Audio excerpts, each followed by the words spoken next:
Hello degree শিক্ষার্থী বন্ধুরা, learn with Rabi YouTube চ্যানেলে ওয়েলকাম করছি সবাইকে। হোপফুলি গেট টুডে জাতীয় বিশ্ববিদ্যালয় degree third year English suggestion 2023 examination 2021। আজকে আমি top 100 fill in the blank নিয়ে আলোচনা করার চেষ্টা করব। 100টি ফিল ইন দ্য ব্ল্যাঙ্ক আমি করাবো, তার মধ্যে এক থেকে 25টি ফিল ইন দ্য ব্ল্যাঙ্ক আজকে আমি প্র্যাকটিস করাবো। আশা করি এগুলো থেকে ডিগ্রি থার্ড ইয়ার ইংলিশ 2023 যারা পরীক্ষা দেবা এক্সামিনেশন 2021-এ, আশা করি তোমাদের এই 21-এর এক্সামিনেশনে এখান থেকে কমন পড়বে ইনশাআল্লাহ। 100% কমন পড়বে, এর নিশ্চয়তা আমি দিতেছি, কারণ বরাবরই এখান থেকে কমন পড়ে। তো সেই অনুযায়ী আমি সাজেশনটা তৈরি করেছি, আশা করি তোমাদের কাজে আসবে। তো আমি 1 নম্বরে তোমাদের জন্য দিয়েছি, দেখো, no one knows will happen next. এর ব্যাখ্যা হচ্ছে বাক্যের প্রয়োজন অনুযায়ী ডাব্লিউএস ওয়ার্ড ব্যবহার করতে হয়। তো এটির সঠিক অ্যান্সারটি হচ্ছে no one knows what will happen next. এর বাংলা অর্থ হচ্ছে কেউ জানে না পরবর্তীতে কি হতে পারে। কেউ জানে না পরবর্তীতে কি হতে পারে। 2 নম্বরে দেখো, নো ড্যাশ হ্যাড হি গান আউট দেন ইট বিগিং টু রেইন। যদি কোনো বাক্যের মধ্যে দেন থাকে এবং দেনের সামনে যদি ফাঁকা জায়গা থাকে অর্থাৎ শূন্যস্থান থাকে, তাহলে অবশ্যই সেখানে নো সুনার বসাতে হবে। কেননা আমি ব্যাখ্যা করতেছি, নো সুনার হ্যাজ এই কথাটা উল্লেখ থাকলে অবশ্যই দেন বসাতে হয়। যেহেতু এটি কোরিলেটিভ কনজাংশন, সুতরাং আমরা এখানে নো সুনার বসাবো। তো আমরা এখানে নো সুনার যদি এখানে বসে দেই, তাহলে আমাদের এই বাক্যটি সঠিক হয়ে যাবে। তো নো সুনার হ্যাজ হি গান আউট দেন ইট বিগিং টু রেইন। এর বাংলা অর্থ হচ্ছে সে বাইরে যেতে না যেতে বৃষ্টি শুরু হয়ে গেল। 3 নম্বরে দেখো, mister Rahim's told we were A politician. Mister Rahim talk dash he war A politician. এখানে শূন্যস্থানের জায়গায় কি বসবে, আমরা সঠিক অ্যান্সারটি করব। যদি বাক্যের মধ্যে ওয়ার থাকে, তাহলে এর সামনে যদি শূন্যস্থান থাকে, অবশ্যই আমরা বিভাব হিসাবে ওয়ার বসাবো। আর যদি ওয়ার শূন্যস্থানে যদি থাকে, তাহলে আমরা অ্যাজ ইফ নিশ্চিন্তে আমরা অ্যাজ ইফ বসাবো। তো এখানে সঠিক অ্যান্সারটি হচ্ছে mister Rahim told as if he war A politician. এর বাংলা অর্থটি হচ্ছে রহিম সাহেব এমন ভাবে কথা বলেন যেন তিনি একজন রাজনীতিবিদ। ঠিক আছে। 4 নম্বরটি হচ্ছে, দেখো, দেয়ার ওয়াজ এ নক দ্যাশ দ্য ডোর। দেখো, এই ভাবটি হচ্ছে সংযুক্ত ভাব, নক অ্যাট, তার মানে এর বাংলা অর্থ হচ্ছে টোকা দেওয়া। তো আমরা এখানে অ্যান্সার করার সময় অ্যাট বসিয়ে দেব, তাহলে আমাদের অ্যান্সারটি হয়ে যাবে।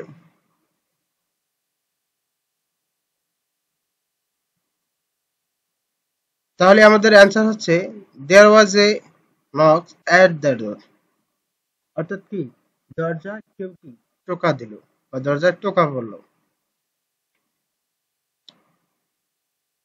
এরপর দেখো, trekking exercise we can keep our body fit.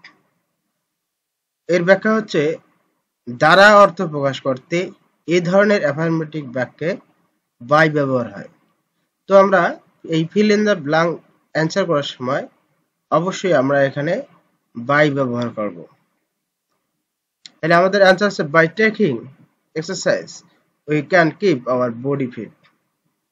তার বাংলা অর্থ হয় ব্যায়াম করতে আমরা আমাদের শরীরকে ফিট রাখতে পারি, অর্থাৎ ব্যায়াম করেই আমরা আমাদের শরীরকে ফিট রাখতে পারি, রাইট।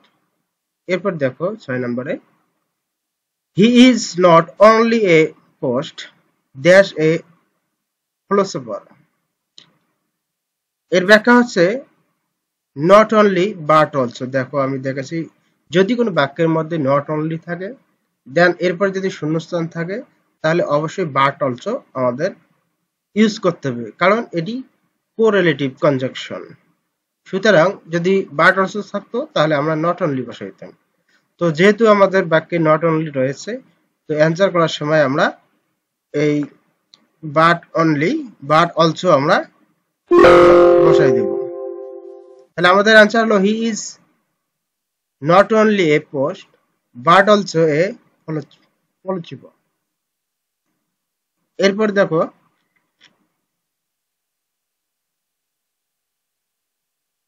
হারি up dash you will be late.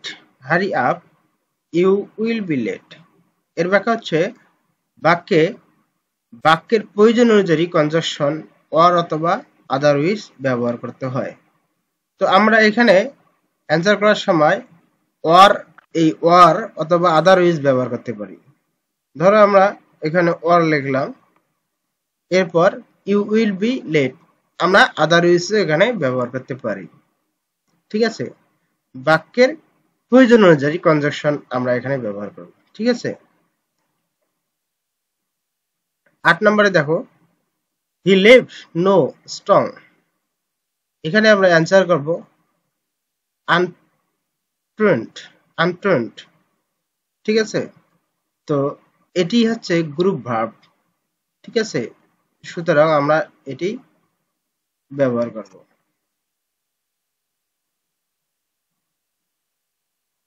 9 নম্বরে দেখো the house is too costly dash me to by.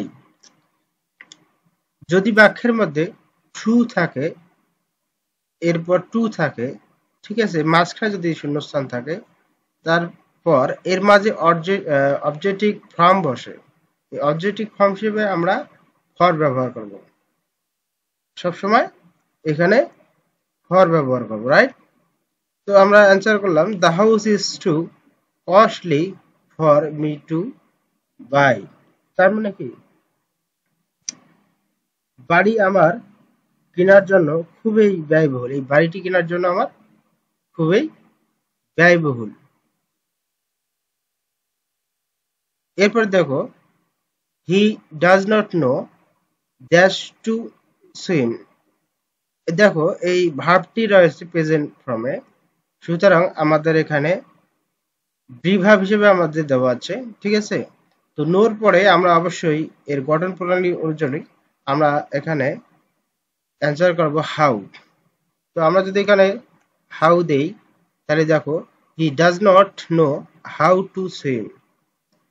ঠিক আছে, অর্থ কি সে সুইচ করতে জানে না। দেখো ভেসল সাউন্ড মাস, মাঝখানে যে শূন্যস্থানটি রয়েছে পূর্বে, এখানে আমরা অ্যান্সার করব কিভাবে। এটি একটি প্রবাদ বাক্য, সুতরাং এখানে এটা মুখস্থ রাখতে হবে। এই প্রবাদ বাক্যগুলো অনেক সময় ফিল ইন দ্য ব্ল্যাঙ্ক হিসেবে আমাদের দিয়ে থাকে, তো এই প্রবাদ বাক্যগুলো আমাদের মুখস্থ রাখতে হবে অল টাইম। ঠিক আছে, তো অ্যান্সার আমরা করলাম এমটি ভিজুয়াল সাউন্ড মাস। এরপর দেখো she is looking dash the children. She is looking dash the children. তার মানে কি এখানে লুকিং দেওয়া আছে, ব্যাখ্যা হচ্ছে লুক আফটার মানে কি, লুক আফটার মানে দেখাশোনা করা। তার মানে কি কেউ একজন এই বাচ্চাগুলোকে দেখাশোনা করছেন। তার মানে যেহেতু এখানে লুকিং রয়েছে, সো আমরা এখানে আফটার ব্যবহার করব। তার মানে she is looking after the children, কেউ একজন বা তিনি বাচ্চাদের দেখাশোনা করতেছেন। এরপর দেখো দেওয়া আছে হি ডেড ড্যাশ কলেরা, হি ডেড ড্যাশ কলেরা। আমাদের এখানে প্রিপোজিশন ব্যবহার করতে হবে। আমরা যদি এখানে প্রিপোজিশন অফ ব্যবহার করি তাহলে এখানে অ্যান্সারটি সঠিক হয়ে যাবে। সুতরাং আমরা এখানে প্রিপোজিশন হিসেবে অফ ব্যবহার করব। দেখো হি ডেড অফ কলেরা, সে কি কলেরায় মারা গেল, আগে আছে। এরপর দেখো hunger is the best, hunger is the best dash, এটি একটি প্রবাদ বাক্য। সুতরাং এখানে সাউন্ডস কথাটি আমাদের বসাতে হবে। এটি চিরসত্য, ক্ষুধা পেলে নুন দিয়েও খাওয়া যায়।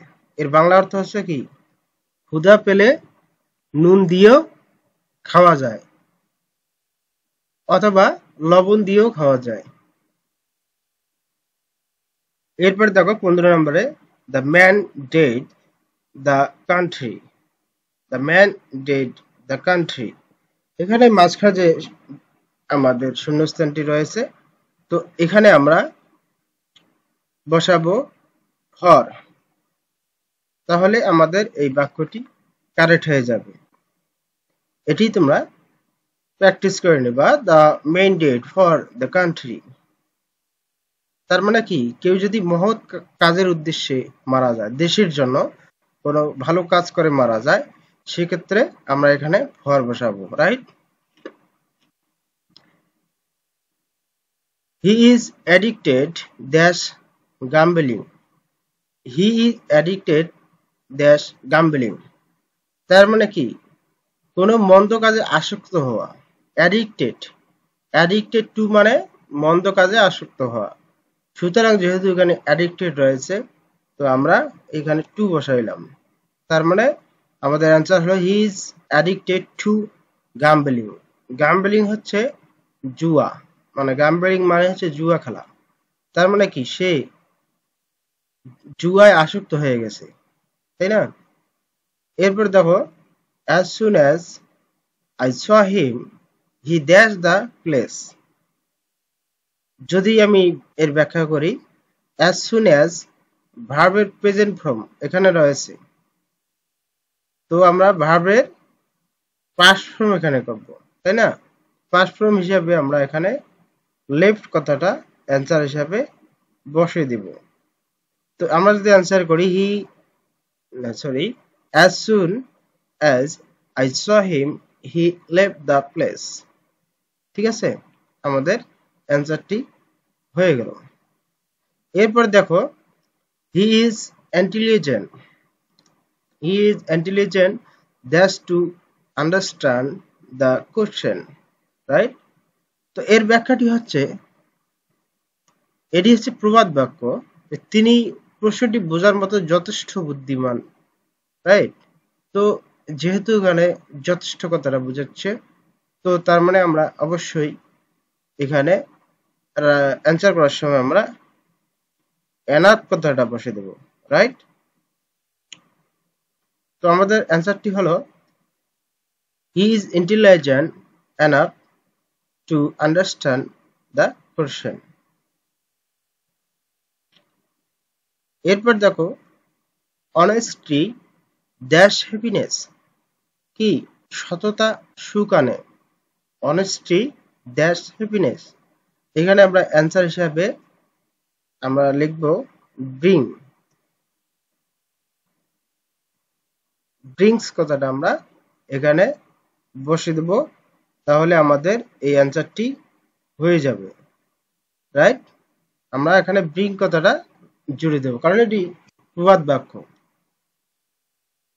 এরপর দেখো dash cost nothing, dash cost nothing, তার মানে কি, এটি প্রবাদ বাক্য। যেহেতু এটি প্রবাদ বাক্য, সেহেতু আমাদের পুরো বাক্যটি আমাদেরকে জানতে হবে। তো আমরা এখানে যদি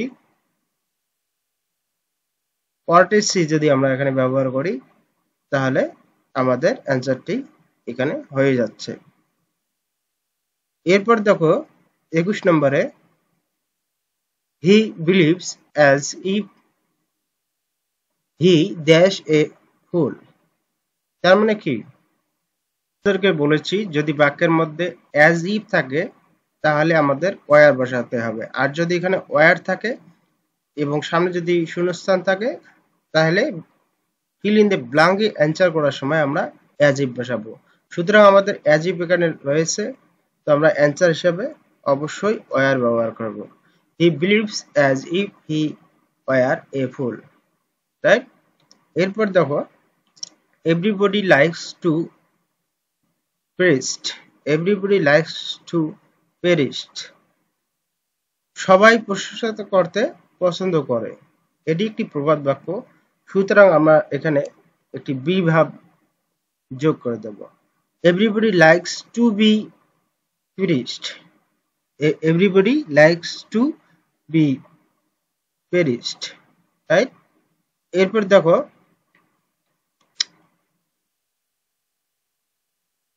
তেইশ নম্বর রয়েছে, it has been running dash morning. It has been running dash morning. এখানে আমরা সঠিক অ্যান্সারটি করব কিভাবে আমি ব্যাখ্যা করতেছি। যদি বাক্যের মধ্যে মোট সময়ের উল্লেখ থাকে তাহলে অবশ্যই আমরা এখানে সিন্স ব্যবহার করব। তো আমরা যদি এখানে সিন্স ব্যবহার করি, ইট has been running since morning, তার মানে কি পুরো সময়টা, এখানে মোট সময়টা উল্লেখ বোঝাচ্ছে, সুতরাং আমরা এখানে সিন্স ব্যবহার করব। এরপর দেখো, হি কাম এট দ্য 11th।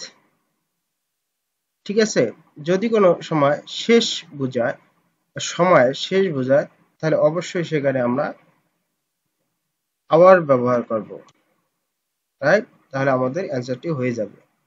এরপর দেখো, his hopes were dash in the ব্লুড।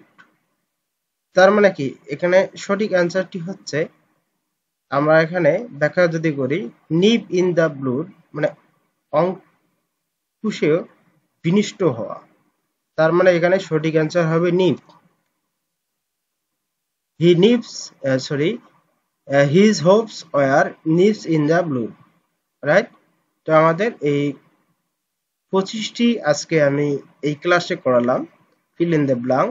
বাকি যে 100টি মিল করতে যে ক্লাসগুলি আমি দেব, ইনশাল্লাহ এই ক্লাসগুলি তোমরা যদি দেখো তাহলে এখান থেকে ডিগ্রি থার্ড ইয়ার 2021-এ যারা পরীক্ষা দেবে, এক্সামিনেশন 2021, অবশ্যই এখান থেকে 100% কমন থাকবে ইনশাল্লাহ।